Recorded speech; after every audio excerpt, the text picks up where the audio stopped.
کچھ درویش ہیں، درویش اللہ والے، جنہوں نے واقعی بند کیا ہوا ہے اپنے اوپر خواہشوں کا دروازہ. وہ کہتے ہیں نہیں دروازہ نہیں کھولنا ورنہ یہ دوبارہ بند نہیں ہوتا. یاد رکھ لینا، کچھ درویش ہیں جنہوں نے اپنے اوپر دروازہ، خواہشات کا دروازہ اپنے اوپر وہ نہیں کھولتے.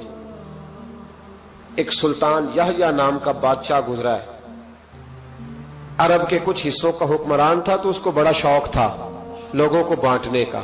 دو قسم کے لوگ ہوتے ہیں نا، کچھ کو جمع کرنے کا شوق ہوتا ہے، کچھ کو شوق ہوتا ہے کوئی روٹی کھا لے.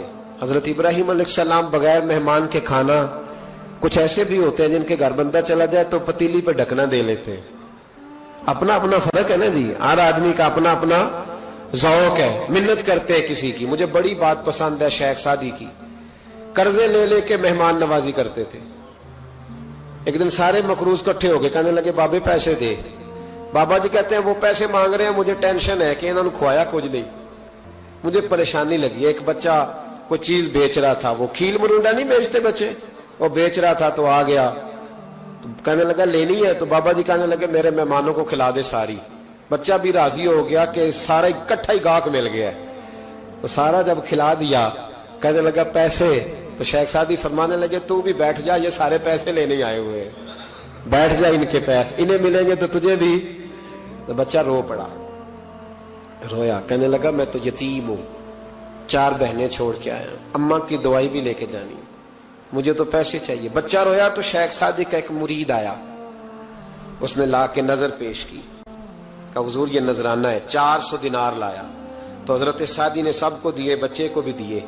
سب لوگ چلے گئے تو ان قرض لینے والوں میں سے ایک بندہ سمجھدار تھا، حضرت سعدی کے پاس آ کے کہنے لگا بابا سمجھ نہیں آئی، ہم برسوں سے لینے آ رہے تھے مل نہیں رہے تھے، کتنے مہینوں سے مانگ رہے ہیں نہیں مل رہے تھے، آج فٹافٹ مل گئے. تو شیخ سعدی بزرگ تھے نا، تو بزرگوں والی بات کر گئے، کہنے لگے تم میں رونے والا کوئی نہیں تھا نا، پوری مجلس میں ایک بھی رونے والا ہو تو سب کا کام بن جاتا ہے. رونے والا عاشق دا کم رونا توڑا، اے بنا رویو نہیں منظوری، بنا رویو نہیں منظوری تے بنا رویو نہیں منظوری. عاشق سدا ہی روندا رہندا، پاویں وصل ہوئے تے پاواں دوری کا. رونے والا ایک آ گیا ہے تو سب کا کام بن گیا ہے. تو کچھ لوگوں کو شوق ہوتا، بادشاہ کو سلطان یحییٰ عرب کے کچھ حصوں کا بادشاہ تھا، شوق بڑا تھا لوگوں کو کھلانے پلانے کا، بڑا شوقین تھا، بڑا بانٹتا تھا. اور کئی دفعہ معاذ اللہ اس پر فخر بھی کرتا تھا جو نہیں کر، تکبر سے بھی کہتا تھا بڑی جائیدادیں آؤ جس نے لینا ہے، تکبر بھی کرتا تھا معاذ اللہ جو نہیں کرنا چاہیے تھا. ایک دن جامع مسجد کے باہر کھڑے ہو کے نا بانٹنے لگا. کوئی فقیر آیا تو ایک مٹھی بھر کے اشرفیاں دے دی، کسی کو سونا دے دیا، کسی کو چاندی دے دی. ایک درویش بابا جی کونے میں بیٹھے ہوئے، اسی کسی دے کچھ بھی نہیں لگ دے، کوئی ضرورت نہیں، کونے میں بیٹھے. آپ یقین کریں، آپ تھوڑا سا رخ ادھر کریں دنیا پیچھے پیچھے ہو جاتی ہے. اگر آپ پیچھے بھاگیں گے تو آگے دوڑ کے بھاگیں گے. یہ مزاج ہے قوم کا، کسی کا حال پوچھ لیں وہ بگڑ جاتا ہے، کہتا ہے مجھ سے کوئی کام ہوگا تبھی تو پوچھا ہے.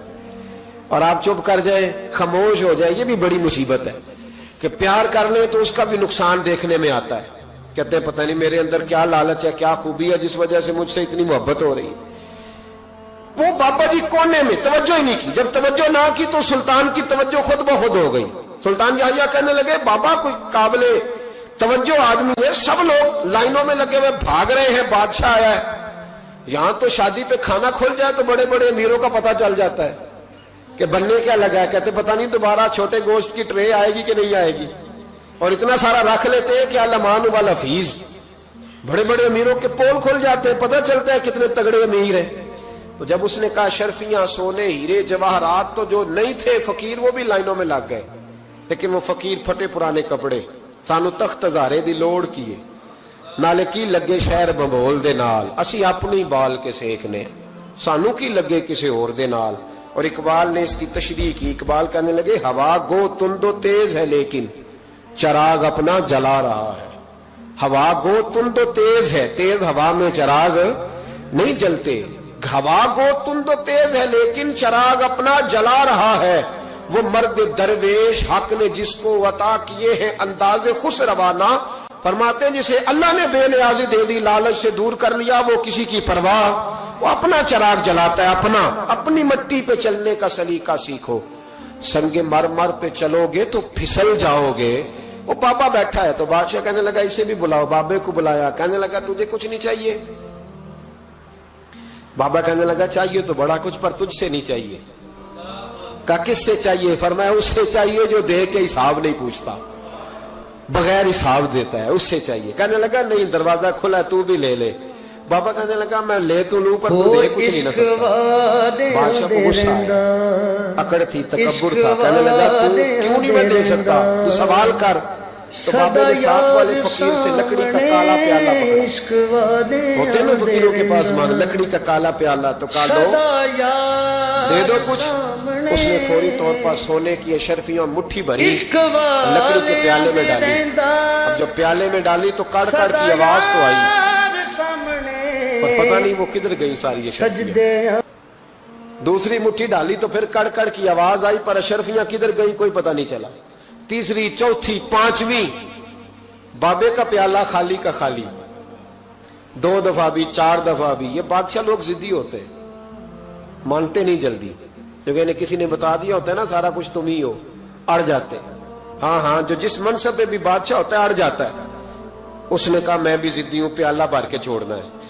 एक बोरी मंगा ली, दूसरी मंगा ली, तीसरी मंगा लिया। बाबा खुश है, मुतमईन है, चलो डालो, तुमने कहा था मिलेगी। अब वो मुट्ठी डालता, कभी अशरफियां, कभी हीरे, कभी चांदी, पर पता नहीं किधर जाती। बिल आखिर आहिस्ता आहिस्ता बैक होने लग गया। वजीर कहने लगा बादशाह पीछे से बोरियां खत्म हो गई है, अब नई मंगाने लगेंगी, पीछे कोई चीज भी नहीं, खत्म हो गया सारा कुछ। इंसान किसी को क्या दे सकता है? क्या हाँ वो इंसान बड़ा नवाजते हैं जिनके पास खजाने भी अल्लाह के दिए हुए होते हैं, वो नवाजते हैं लोगों, वो नवाजते। कहा तू क्या दे सकता है? बादशाह जब तंग आ गया ना बादशाह, तो घोड़े से नीचे उतर आया और बाबे के पैरों में बैठ के कहने लगा बाबा ये प्याला है किस बला का नाम? नीचे कौन सा कुआं है कि जो कुआं जो नीचे गिराता ही जाता है और जो भरता ही नहीं है?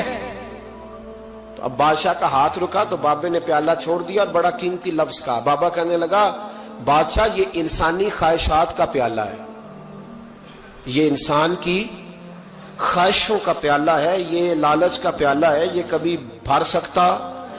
इंसान कभी कहता है या अल्लाह अपना मकान दे दे, बड़ा राजी हूं, उसे अपना मिल जाता है, फिर कहता है नहीं सोसाइटी में होना चाहिए। फिर सोसाइटी में अल्लाह देता है तो कहता है 5 मरले का छोटा है, इसके नफ्स का प्याला कभी भरता। नबी पाक अलैहिस्सलाम ने फरमाया था उस ख्वाहिश के पीछे ना लगना जो तुम्हें नई ख्वाहिश में डाल दे। कोई नहीं समझ आई बात किया, बड़ी बात कर दी हुजूर ने एक जुमले। मुस्नद इमाम अहमद बिन हंबल में हदीस है, फरमाया उस ख्वाहिश के पीछे ना लगना जो तुम्हें एक नई ख्वाहिश में डाल दे, उसके पीछे ना लगना। और फरमाया उस ख्वाहिश के पीछे ना लगना जो तुम्हें बेजा ख्वाहिशों के पीछे लगा दे। लोगों के लल्ले तलल्ले, परेशानियां, आजमाइशें, लालच, हवस, वो परेशानी वो इतनी ओढ़ ली है लोगों ने कि दिलों से तकवा, रूहानियत, इबादत, दर्द, जौक, शौक खत्म हो गया। दुनिया ही दुनिया बची है, दौलत ही दौलत बची है, बाकी हर चीज को नफ्स का सांप डस गया। मुअत्तज़ इब्न जौज़ी रहमतुल्लाह अलैह फरमाते मेरे शहर का एक मालदार शख्स था तो एक बड़ी नागन खरीद के लाया। नागन सोने का अंडा देती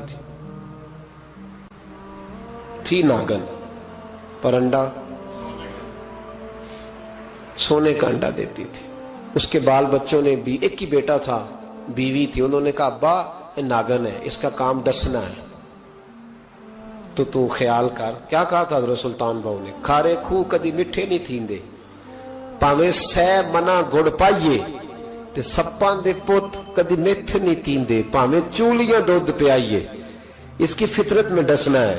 तो ये डसेगी, बात खत्म हो गई। का नहीं, सोने का अंडा देती है। रख लिया घर में, बकरी रखी हुई थी, पालतू बकरी, बकरी को नागन ने डस लिया, बकरी तड़प के मर गई। बीवी और बेटा कहने लगे ख्याल कर, बकरी को डस लिया ना उसने कहा बकरी कितने की? का 6 दिनार की। सोने का अंडा कितने का?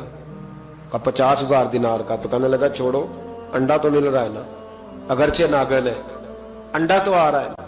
कुछ दिनों के बाद घर में घोड़ा रखा था, घोड़े को डस लिया, तड़प के मरा घोड़ा। उसको फिर समझाया बीवी और बेटे ने कि बस कर दे, ये नागन है, ये डसेगी। उसने कहा घोड़ा कितने का 20 दिनार का। तो अंडा कितने का 50,000 दिनार का। तो छोड़ो घोड़ा, मरने तो नया ले आएंगे। अल्लाह अकबर। एक नौकर घर में रखा था जानवरों को चारा डालने को। अचानक उसने चारा जो उठाया तो अंदर वो नागन बैठी थी।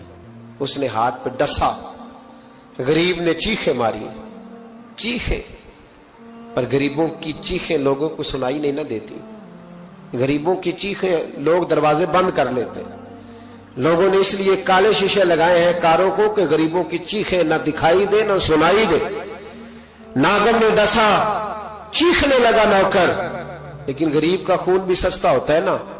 उसका सारा वजूद जहर से फट गया। लेकिन मालिक को तरस ना आया, कहने लगा नया मुलाजम आ जाएगा। अब बीवी और बेटे ने पैरों में बैठ के समझाया कि बस कर दे, इसको छोड़ दे कहीं या मार डाल, ये नागन है। उसने कहा पागल हो गए हो, कभी सोने का अंडा देखा है? सोने का अंडा देती है। वक्त गुजरने लगा, चंद महीने सुकून के गुजरे, लोग बात भूल गए। एक दिन सवेरे सवेरे कमरे से मां के रोने की आवाज आई, और जब अम्मा चीखी, खामन दौड़ा तो कहने लगी ले तेरे सोने के अंडे बच गए। और वो देख मेरे बेटे को डस के बिस्तर से उतर गई है। वो देख मेरा इकलौता बेटा। अभी बेटे को उठा के तबीब के पास ले जाने ही लगे थे, वो अपने घर के दरवाजे तक पहुंचा था कि जनाब इजराइल पहले तशरीफ ले आए। अब जब वापस आया, बेटे का जनाजा बड़ा मुश्किल है बाप के लिए उठाना, बड़ा मुश्किल है, बड़ा मुश्किल। रोने लगा, चीखने लगा। एक बेटा वो भी पर्दा कर गया। जनाजा उठा, लोग उसको दफन करने के लिए निकले तो मां ने भी सारा सामान समेटा। मां ने भी वापस आके कहने लगा तू कहां जा रही है? कहने लगी इस वेड़े में, इस सहन में मेरे बेटे की मौत हुई। यहां सोने के अंडे बचे पर मेरा बेटा नहीं बचा। मैंने उस आंगन को क्या करना है जिसमें सोना तो पड़ा हो पर बेटा मां पुकारने वाला हो ही कोई ना। मेरी तो सारी आरज़ुएं उजड़ गई, तेरे लालच ने हर चीज तबाह कर दी। कहने लगा मैं इसे मार डालूंगा, निकाल दूंगा। कब क्या फायदा, तो खत्म हो गई बात। दे कदरा कुछ कदर न जाती, कीती खूब तसल्ली हूं, दुनियादार पुजारी जर दे, कुत्ते दे गल टल्ली हूं, अब क्या फायदा। बीबी निकली तो शख्स चौक में आया, डंडा लिया, नागन को मारा। और इब्न जौजी फरमाते हैं वो पागलों की जिंदगी बसर करता था। उसके दाएं हो इश्क वारियां दे रहिंदा, इश्क वारियां दे रहिंदा, सदा यार सामने इश्क वारियां दे रहिंदा, सदा यार सामने इश्क वालियां दे रहिंदा, सदा यार सामने सजदे